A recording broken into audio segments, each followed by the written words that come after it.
Lyonel Baratheon's identity is oozing off of him. How he's dressed, his body language. He is secure with himself, flaws and all. If you've ever wondered what a person looks like who is unapologetically himself, look no further than the Laughing Storm. He's on screen for a short time, but his presence is taller than Duncan's. So why is he so likable, and why is his presence so personified? I've had a profound thought, if anyone would care to listen. Lyonel has no problem interrupting a party. It's sort of an assumed self-importance, but because it's coming from an authentic place, it has a kind of charm to it. And as a result, people listen. This is a difficult line to walk, but it works, and here's how. He asks a sort of philosophical question, but no one answers. This moment is starting to look like the ramblings of a drunk. And just as it's starting to get awkward, fuck it. 100 goals to the man, beast, or god who sticks me best. he doubles down on two rock-solid understandings about people. He knows they like money and that they like opportunity. What was going to be a drunk guy saying weird stuff became positive social gossip about the offer. But this offer does way more than gain favor. It does something integral to the identity of the entire line of Baratheons. It incites a challenge. The seven above gave you tallness, so be tall. People usually don't challenge each other socially because it can make people uncomfortable or even damage relationships. Baratheons in general challenge others often, even strangers. It's one of their greatest strengths, it makes them magnetic, and it deepens the relationships that survive the challenge that much more. This sort of thing subverts norms, but it represents a person's view as if it's the only view.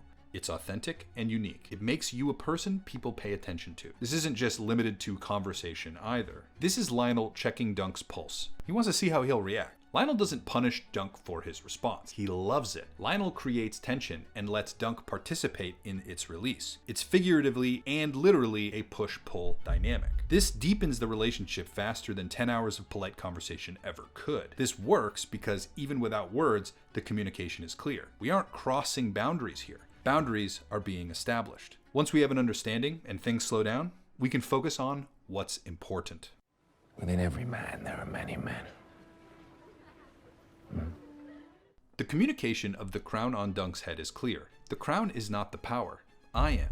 Symbols have meaning, but the strength of Lyonel is so well understood. No one cares if someone else is wearing the crown. He is so secure with himself, the only thing left to do is explore through conflict. Even before the dancing or the gold, he invites conflict constantly. He isn't posturing or trying to act tough. It's a confident position, yes. But where does all this confidence come from? Is he just arrogant?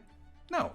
There's a deep psychological anchor here. So drove I on into the storm. If they had done it, I could do it too.